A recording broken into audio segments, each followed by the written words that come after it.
and welcome to the C Factor episode 2. We're here at the Reco Centre. Actually, you probably remember that this time last year we had some auditions here to select some YouthBank coordinators. So we're here to sneak up on Rachel. She's the coordinator for the YouthBank in here, and she's upstairs running a session with her group. So we're just going to go in and check in on them and see how they're getting on.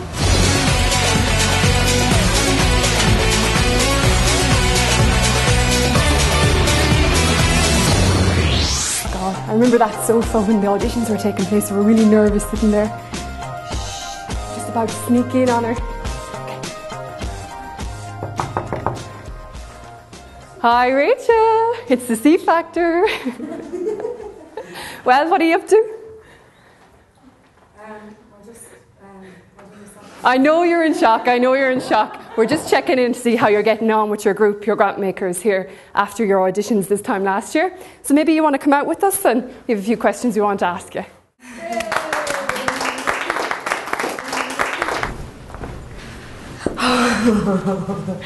Rachel, thanks so much for agreeing to talk to me. So what I'm doing is I'm going around to all the YouthBank coordinators who were successful in last year's edition of the C Factor. So you're not the only one that has received a surprise visit. One of the things I was interested in knowing is how you manage conflict within your group when conflict arises.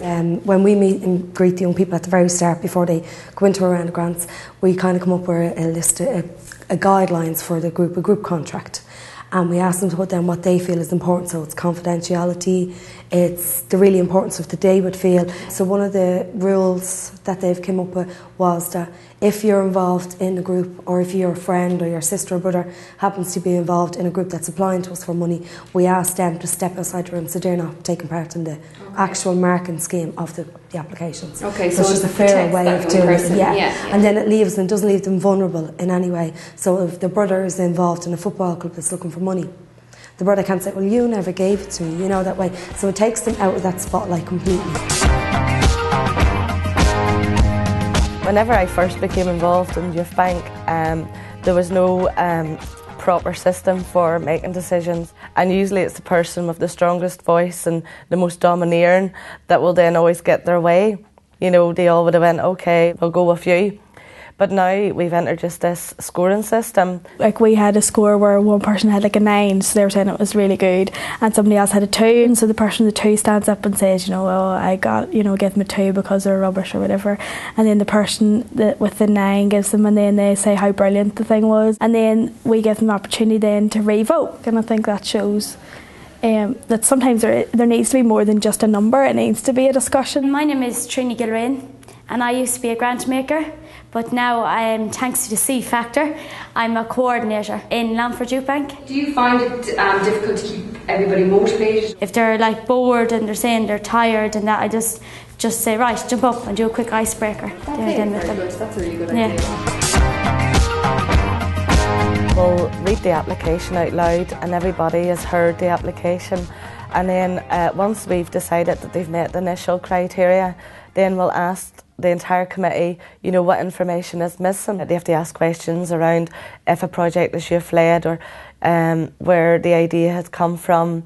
They ask questions about the finance. They ask questions about the benefit that the project will have.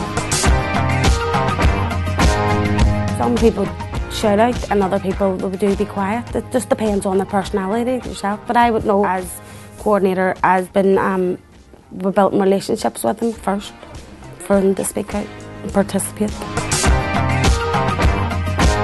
The group felt last year that it was getting a little bit stale because they've been there so long that it's always the same groups that are applying. So through discussion they decided 2 things they wanted to do. They wanted to change it to 1 large grant round as opposed to 2 in a year, to give them more time to learn and explore.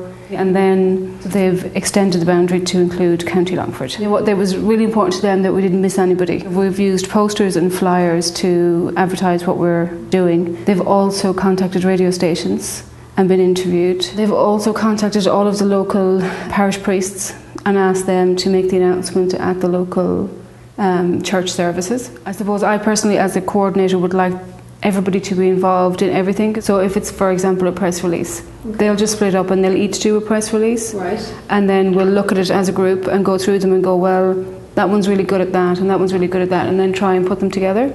So everybody gets a little bit of input into everything that we do, so nobody has complete ownership. This group applied to YouthBank and for an international exchange, which was a good project, but unfortunately weren't able to fund, and they then challenged why we granted them an interview, because they said that if we weren't going to get the money, why were they being interviewed? Traditionally, we give all the groups that apply to YouthBank an interview. It's a good idea to interview because that's where you can get further clarification. It means that if the application isn't fully completed, it means that you can ask them a wee bit more in depth. Two groups, and they both were wanting to do the same sort of project, and one group, you know, were very confident, and then there was another two girls, and they were really, you know, only about 14 and very quiet, had never been to an interview before and felt very intimidated. I think the two girls in the end didn't actually get funding, and they did come back and they were a lot more confident, and they knew their project inside out and they knew what to expect, and they refunded them in the end. I heard that 17 groups were funded in Ballymun in the last round. How do you manage to monitor all of those groups? It has been a very, very hard challenge. Because we ask for a lot of the forms to be filled in, the acknowledgement, multiple release forms and stuff, you're chasing a lot of the time. So this year we've decided that as a group, instead of handing people money, that if they are applying for training, to get a facilitator into the training, that we will actually pay the facilitator ourselves. Okay. So it cuts out a lot of that chasing paperwork. Right, so you're going to do it directly? Yeah, so it's a new thing that we're going to try. To begin with, I decided to, I wasn't sure how they would take to the interview, and I was a little bit anxious that they would record the information properly when they were doing the interviews, ask the right questions and be comfortable. So what we did was we spent about 3 weeks doing role plays of interviews, and I got people from outside of the project that the young people didn't know, so they had to come in and be interviewed by them. Okay. So it gave them a real insight into what it actually feels like to have to sit on the other end of the table, especially when it's a young person interviewing you. They're used to sort of adults or somebody in authority asking them questions, but not so much another young person. Right. So I thought it was really important that they took it seriously. And through the role plays, we came up with the questions. So that's how we sort of trained for that. Okay. It has a lot of added bonuses because the young people don't spend a lot of time with grant recipients, but it was great for them just on a personal level to meet people they wouldn't normally get to mix with and hear about what they do and just get the details, the real nitty-gritty practical details of what they're doing on the ground. Right. Because sometimes an application just is an indication of what they do, but when you meet the person and you see the enthusiasm from the groups, and you can see them afterwards, oh God, they were fantastic and they were so well organised. And I think the young people love being in charge. I'm in shock. They have covered so many things in such a short space of time. In just 1 year, so many brilliant, fantastic experiences. Actually, I'm really sure that there's going to be C Factor episode 3, and that will definitely be a good one. So for now, my investigation is over. Till the next time, I'm heading off to my limousine, so adios.